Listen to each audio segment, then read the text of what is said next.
El Colegio de Sinaloa presenta En Curso, una ventana a las actividades de El Colegio de Sinaloa. Trabajo, arte, ciencia, investigación, expresión. En Curso. Comenzamos.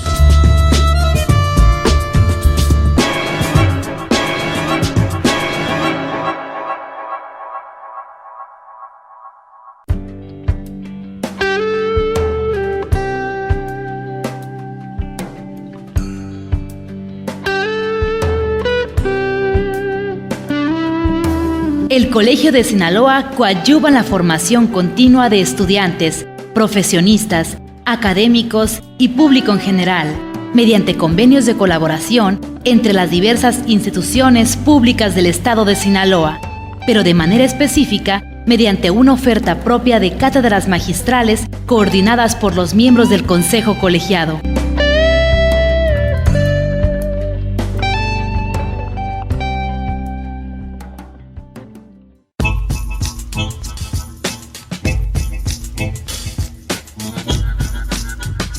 Hola, ¿qué tal amigos radioescuchas? Yo soy Gerardo Osornio y este es el programa En Curso, el programa de El Colegio de Sinaloa.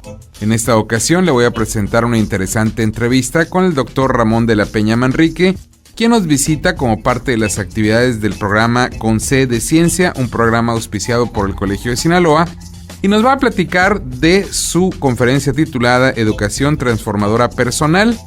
El doctor de la Peña Manrique es doctor honoris causa por diversas universidades, incluyendo algunas de los Estados Unidos. También es ingeniero químico por el Instituto Tecnológico de Estudios Superiores de Monterrey y también tiene una maestría que estudió en el estado de Wisconsin en Estados Unidos, además de muchas otras actividades vinculadas con el sector educativo y también con el sector empresarial y también el gobierno federal.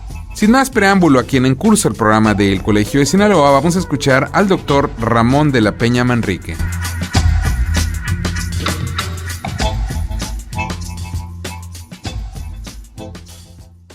Le damos la más cordial bienvenida al programa En Curso, el programa de El Colegio de Sinaloa, al doctor Ramón de la Peña Manrique, quien nos visita en su ocasión para dictar una conferencia dentro del programa Con C de Ciencia, un programa auspiciado por el Colegio de Sinaloa. La conferencia se titula Educación Transformación Personal. Y bueno, pues le comento que el doctor de la Peña es doctor honoris causa por varias universidades, incluyendo la Universidad de Massachusetts. Es ingeniero químico por el Instituto Tecnológico de Monterrey y también ha estudiado diversos posgrados en Estados Unidos principalmente. Doctor, bienvenido, un placer tenerlo con nosotros. Muchas gracias, buenos días. Yo quisiera platicar un poco pues de su conferencia. La educación es la palabra que inicia el título de la conferencia y creo que en eso, en este país, estamos muy pendientes porque necesitamos que mejore, necesitamos que sea más eficaz y puede ser el principio de un desarrollo que podamos mantener sostenidamente, no a largo plazo, sino inmediato y eso sí, con una duración muy extensa. Doctor, bienvenido, platíquenos un poco, por favor, sobre su conferencia. Mire, ya que mencionó el tema de la educación, para mí, la educación es la estrategia transformadora de personas, comunidades, organizaciones y países. Para mí es claro que México, Sinaloa, Culiacán, Monterrey, Nuevo León, Coahuila, donde nací, llegará tan lejos como el talento educado de su gente lo puede llevar. Por eso para mí la educación es la mejor inversión y no gasto, que puede ser una persona, una familia, una comunidad, un estado y un país. Y también, sin duda para mí, pues la educación es la mejor herencia que le podemos dejar a nuestros hijos y a nuestros nietos. Y sin duda también pues fue la mejor herencia que me dejaron mis padres. Indudablemente. Indudablemente. Pero también la educación la puede usar, la gente educada puede causar mucho bien o mucho mal. Uh-huh. Sin duda.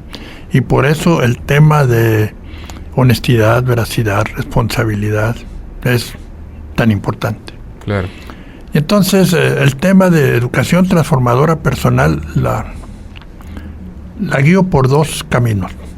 Primero, una experiencia que tuve con el presidente Vicente Fox cuando me invitó a trabajar con él.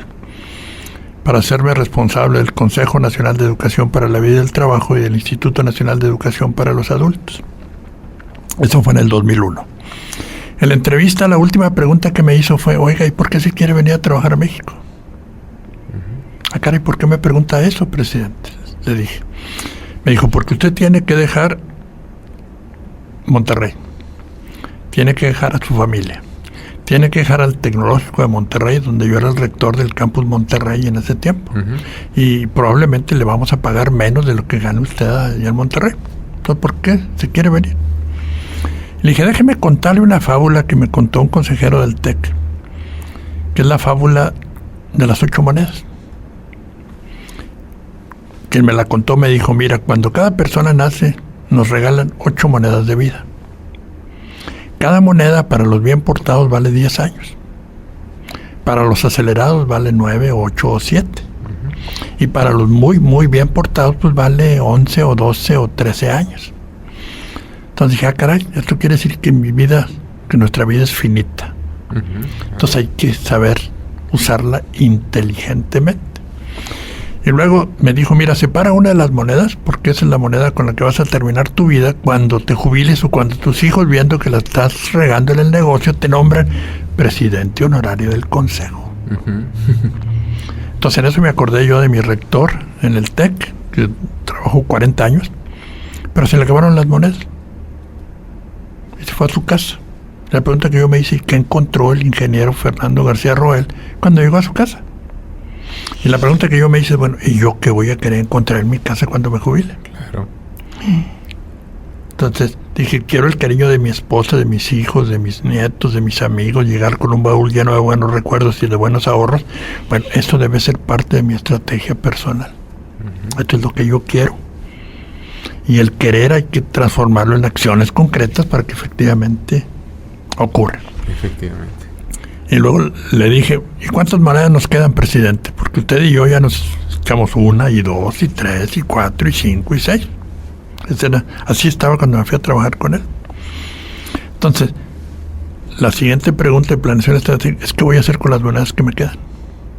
Y yo tengo 2 opciones. Una, me quedo en Monterrey trabajando en lo que yo quiero, o me vengo a trabajar con usted a México en tratar de hacer algo por 32.5 millones de mexicanos que, sin estar en la escuela, no tienen la educación básica terminada y ganan entre 1 y 2 salarios mínimos y tienen 5 hijos, y esos hijos tienen pocas posibilidades de tener un futuro, porque finalmente infancia es destino y los padres que nos tocan definen mucho nuestro futuro. Y yo quiero venirme a trabajar con usted. Pues véngase a trabajar, pues. Duré allá 6 años, que han sido unos años que yo recuerdo con mucho cariño, porque efectivamente se pudieron hacer muchas cosas. Entonces, pero le dije: pero la última pregunta es que tarde que temprano se nos van a acabar las monedas, presidente. Entonces, ¿qué vamos a mostrar cuando se acaben la última moneda? Porque detrás de un carro fúnebre no va ni el dinero, ni los carros, ni los trajes, ni las joyas, ni el dinero que tenemos. Solo las buenas y las malas obras. Entonces, las 3 preguntas que le hice al presidente fue: una, ¿qué va a querer encontrar en su casa cuando se jubile? 2, ¿qué va a hacer con las monedas que les quedan? Y 3, ¿qué va a mostrar cuando se le acabe la última moneda? Que es el proceso de planeación estratégica personal. Y el otro tema que les quiero comentar a los muchachos está relacionado con algo que se inició cuando me nombraron rector del Centro de Estudios Universitarios allá en Monterrey, en el cual ya tengo casi 7 años. Me hicieron una entrevista como esta, y la última pregunta que me hicieron: oiga, ¿a usted le gustaría que el CEU, el Centro de Estudios Universitarios, sea como la UNAM, el Poli, el TEC, la Ibero, la Anáhuac, Stanford, Harvard, UCLA? Le dije: sí y no. Sí quiero que sea una buena escuela. 2, pero no, porque las escuelas élite solo admiten a los muy listos. Y a los no tan listos, ¿quién los atiende? ¿Quién les da las herramientas correctas para que tengan una vida personal y de trabajo plena? Entonces, en eso me acordé de una investigación que hicieron allá en Estados Unidos por 2 millones y medio con 2 millones y medio de gente por 15 años para ratificar la hipótesis de que cuando cada uno de nosotros nace lo hace con ciertos talentos genéticos, organizacionales y personales.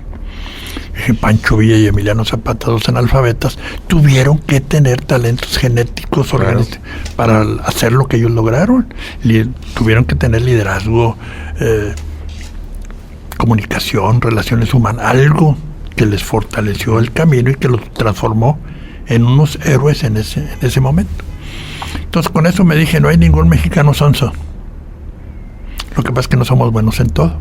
Entonces, ellos tienen una prueba en donde me identifican cuáles son mis 5 talentos predominantes. Entonces yo dije, caray, con esto lo puedo usar para darle orientación vocacional, lo puedo usar para que busque un trabajo apropiado. Si usted pone a un muchacho que tiene talento musical y lo quiere poner a jugar fútbol americano, jamás va a ser bueno en fútbol americano. Claro. Y se pierde la oportunidad de que se transforme en un Pavarotti. Entonces, si yo detecto que tiene talento musical, pues lo oriento en esa dirección y le doy ese camino. Y si tiene un talento innovador y creativo, pues le doy el camino del inventor. O si es emprendedor, pues le doy el camino del emprendedurismo. Y si no, pues le digo, mira, tú puedes tener un buen empleo porque tienes liderazgo, calidad, comunicación efectiva, relaciones humanas. Entonces, ese es el segundo tema que les quiero comentar. Y después termino al final con unas reflexiones que me han servido en mi vida personal. 5 recomendaciones. Y con eso concluyo la presentación que tengo con los muchachos. El Colegio de Sinaloa presenta una cápsula de ciencia, el huitlacoche. Los hongos han sido apreciados en muchas culturas como parte de su dieta alimenticia, principalmente en el suroeste de Asia, Europa y Mesoamérica. Contienen poco sodio, grasa y colesterol, así como buenas cantidades de minerales y proteínas. En México existen unas 200 especies comestibles, entre ellos el champiñón y las setas. Uno de los hongos que más se consume en el país es el huitlacoche. Este se conforma por las agallas que se producen en la mazorca del maíz por la acción del hongo Ustilago maedis y es considerada una exquisitez culinaria que se prepara de diversas formas, siendo las quesadillas la más común. La popularidad del huitlacoche ha rebasado las fronteras de México. Desde hace años se introdujo en Estados Unidos, donde se le llama caviar azteca.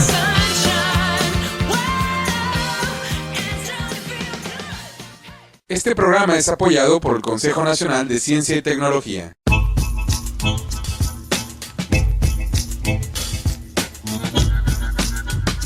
Le recuerdo a quienes nos sintonizan que este es el programa En Curso, un programa de El Colegio de Sinaloa, que semana a semana desde hace alrededor de 20 años lleva a usted diversas actividades de nuestra institución.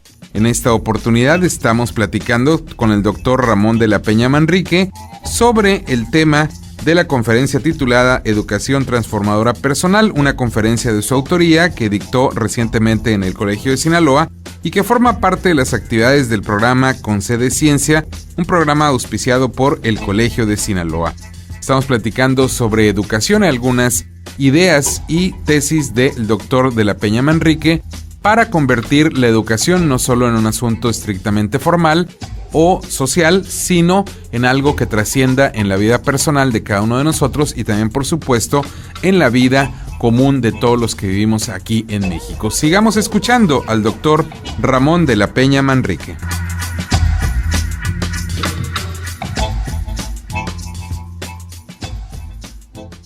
Doctor de la Peña, ¿cómo podemos transformar la educación que parece solamente un formalismo a veces?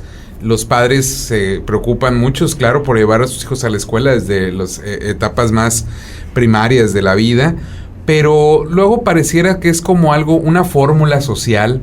¿Cómo podemos transformar esa educación que vamos recibiendo, esa educación que nos proveen los maestros, que nos dan las escuelas, lo que recibimos en casa, en algo que nos permita tener un desarrollo como personas? ¿Cómo podemos transformarlo? ¿Cómo podemos dejar de lado ese formalismo y que sea algo efectivo, algo eficaz y que nos sirva? Que no solo tengamos un grado académico, sino que ese grado nos permita desarrollo. Fíjese que es un tanto regresar a la educación de la Edad Media. En la Edad Media me detectaban mi talento y me ponían un tutor para darme las herramientas necesarias para yo ser muy bueno en eso.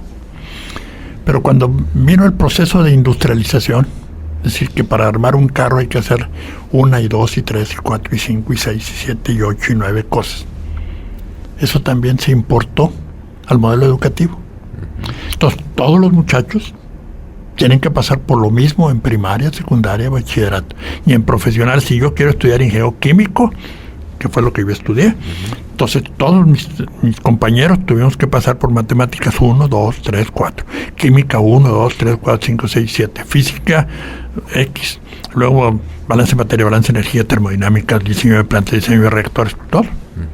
Pero no todos teníamos los mismos talentos. Por eso las universidades élite solo admiten a los muy listos. Y al ser yo muy listos, pues aprendo física, química, matemática, pero el resto... Claro. Y hay una fábula muy interesante relacionada con la creación de una escuela de animales. Resulta que el león dijo: yo quiero crear una escuela de los animales. Entonces invitó a la gente de la Secretaría de Educación a que le armara un programa. Y la Secretaría dijo: bueno, muy bien, vamos a darles historia, filosofía, ética, valores, etcétera, de los animales, muy bien, pero tienen que tener competencias laborales. Entonces, 3 competencias importantes: que sepa volar, que sepa nadar y que sepa correr. Aprobado, muy bien. Pero empezaron a llegar los alumnos. Llegó un venado, un pescado y un águila. Todos tenían que pasar por lo mismo. Tienen que aprender a nadar. El pescado sacó 10 inmediatamente, claro, pero el venado batalló, sí, y el águila batalló. No. Ahora, tienen que aprender a volar. El venado, reprobado. El águila sacó 10 y el pescado, reprobado. Ahora tienen que aprender a correr. El venado sacó 10. El águila le tuvieron que amarrar las alas para que más o menos avanzar y el pescado reprobó. ¿Cuál es el resultado final? Que el pescado se sintió pésimo porque nomás aprobó a nadar. El venado medio fue el mejor aprobado. Pero ¿qué tal si al venado le hubiéramos hecho solamente aprende a correr de una manera extraordinaria? Y al pescado aprende a nadar de una manera extraordinaria. Y potenciar sus capacidades. Exactamente. Yo les digo, recuerdo muy bien un mensaje también que leí en un libro en donde dice: imagínese que llega su hijo con la boleta de calificaciones de secundaria. 3 10, 2 9, 2 8 y 3 5. ¿En qué se enfocan los papás? En los 5. En los 5, y lo regañan y le dicen, y mira nomás. Yo les digo, no, está bien, ayúdanos un poquito para que ese 5 pase a 6. Enfócate en los 10, porque en eso es muy bueno. Y si efectivamente le seleccionas una carrera en donde use intensamente esos 10 y esos 9, se va a transformar en un profesionista extraordinario. Entonces, para mí ese es el modelo de cambio en donde ahorita el sistema educativo está diseñado para facilitarle la tarea a los directores, a los profesores, pero no a los alumnos. Debemos de transformarlo, que el diseño sea apropiado para el alumno. Vamos a checar cuáles son tus talentos, tus competencias organizacionales y personales con las que naciste. Te doy una apropiada orientación vocacional y tú estudia lo que tú necesitas para tu vida y tu trabajo. Steve Jobs tuvo 2 años en una universidad como alumno visitante, porque él dijo: yo no voy a estudiar ninguna de las carreras porque no es lo que yo quiero. Yo quiero aprender de esta carrera esto, de esta carrera esto, de esta carrera esto, de esta carrera esto. Y estuvo 2 años. Salió e inventó todos los equipos que nos han impactado positivamente en todo el mundo. Claro. Ese es el modelo educativo que poco a poco debemos de ir cambiando para darle a los muchachos lo que es útil para su vida y para su trabajo. Es difícil esto. Fíjese que eso fue lo que implantamos en el INEA. Un modelo educativo no escolarizado, acreditable, modular, flexible. Inscribíamos muchachos cualquier día del año. Inscribíamos a 125,000 en promedio por mes. Llegaba él toma una prueba a ver cuánto sabes. ¿Sabes el 60% de secundaria? Ok, tienes que tomar estos 6 módulos. Tú escoge qué módulos vas a tomar para tu vida y tu trabajo. No, pues yo quiero ese módulo de aguas con las adicciones, violencia intrafamiliar, cómo iniciar un negocio. Esos 3. Entonces, muy bien, ¿cuál quieres primero? El del emprendedor. Muy bien, tomas el emprendedor, te pongo un asesor que te da atención personal, como era en la Edad Media, personal, y después de que el asesor dice ya sabe, viene otra persona y te evalúa, y si tienes una calificación aprobatoria, te dice aprobado, y te gradúas cuando termines. Graduábamos a 750,000 al año. O sea, ¿es posible ese sistema? Sí es posible ese sistema, porque nosotros atendíamos al año a 2.7 millones de mexicanos, casi los mismos estudiantes que están estudiando a nivel universitario. Doctor de la Peña, ¿qué nos falta para poder llegar a que ese modelo nos funcione, no nada más en las universidades privadas o en algunos proyectos específicos, sino en general desde la primaria, donde pues es donde se va a empezar a ver los talentos de los chicos, hasta las universidades, incluyendo por supuesto el sector público, las universidades públicas, que son las que aglutinan la mayor cantidad de estudiantes en el área profesional ya en este país? ¿Qué nos falta para que todas esas potencialidades que los mexicanos, como usted mencionaba, no hay ninguno que sea tonto? Al contrario, hay millones y millones de mexicanos talentosos con muchas capacidades. ¿Qué nos falta para poderlas explotar y hacer de este país, a partir del trabajo, a partir de las profesiones, a partir de los oficios, un país próspero que no se supedite a situaciones externas o incluso factores políticos o sociopolíticos que a veces nos ponen en tensión a todos? Fíjese que hace tiempo me invitaron a coordinar un programa para definir el futuro de Monterrey, cuando Monterrey cumplía 400 años. Entonces, lo organizamos de tal manera para definir cuál es el Monterrey que queremos. 3,000 gentes.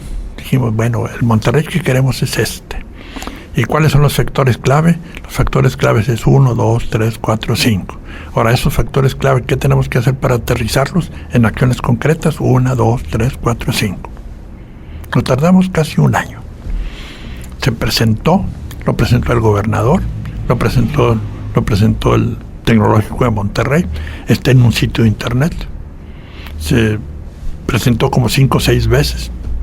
¿Y qué ocurrió? Que se guardó en el arcón de los recuerdos. ¿Por qué?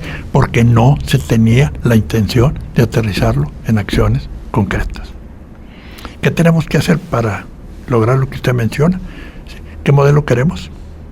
Pero que el líder, el jefe, tenga la intención de aterrizarlo en acciones concretas.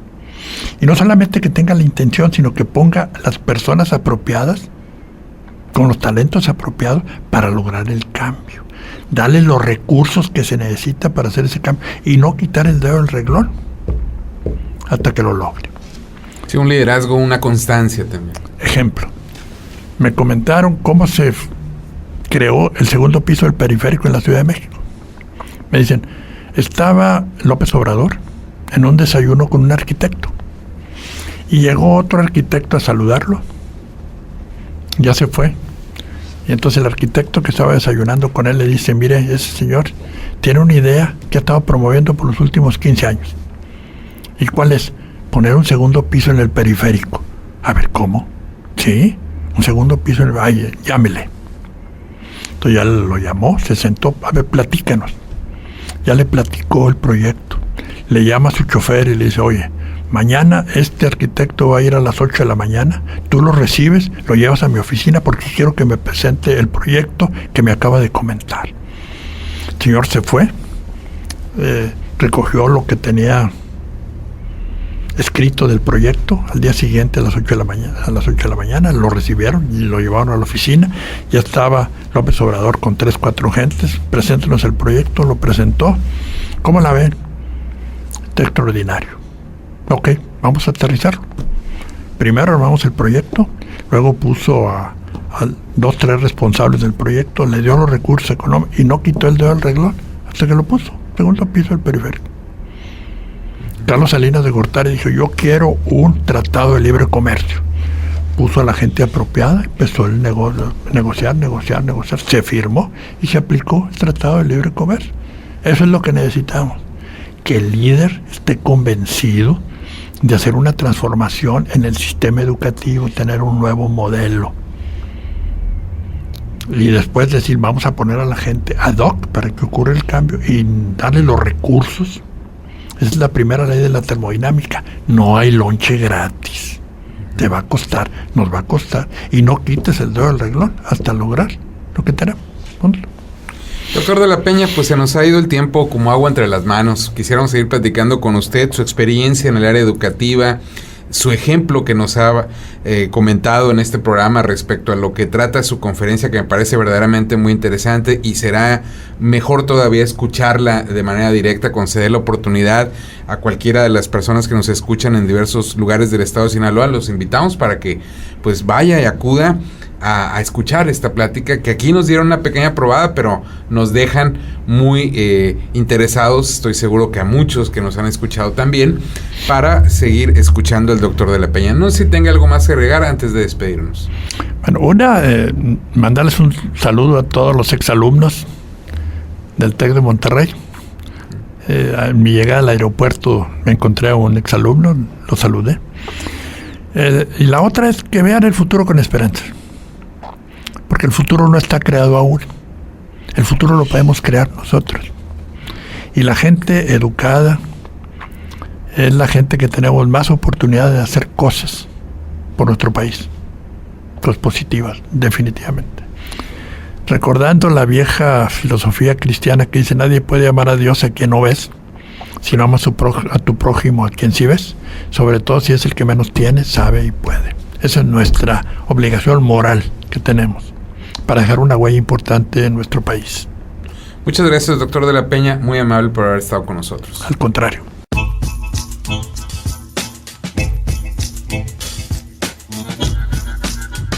Hemos escuchado aquí en Curso al doctor Ramón de la Peña Manrique, quien nos visitó en el Colegio de Sinaloa con la conferencia titulada Educación Transformadora Personal, dentro del programa Concede Ciencia, un programa auspiciado por el Colegio de Sinaloa.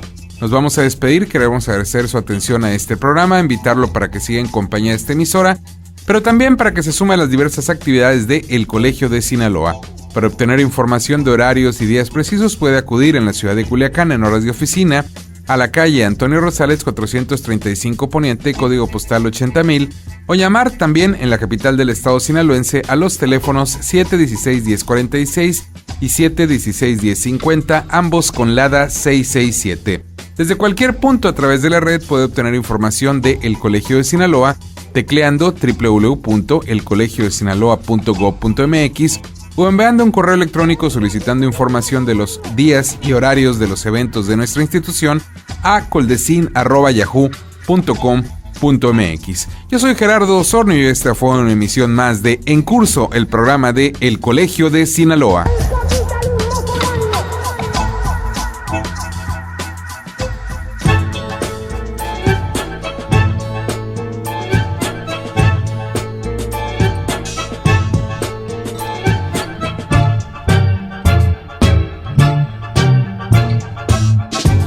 Este fue En Curso, una ventana a las actividades de El Colegio de Sinaloa.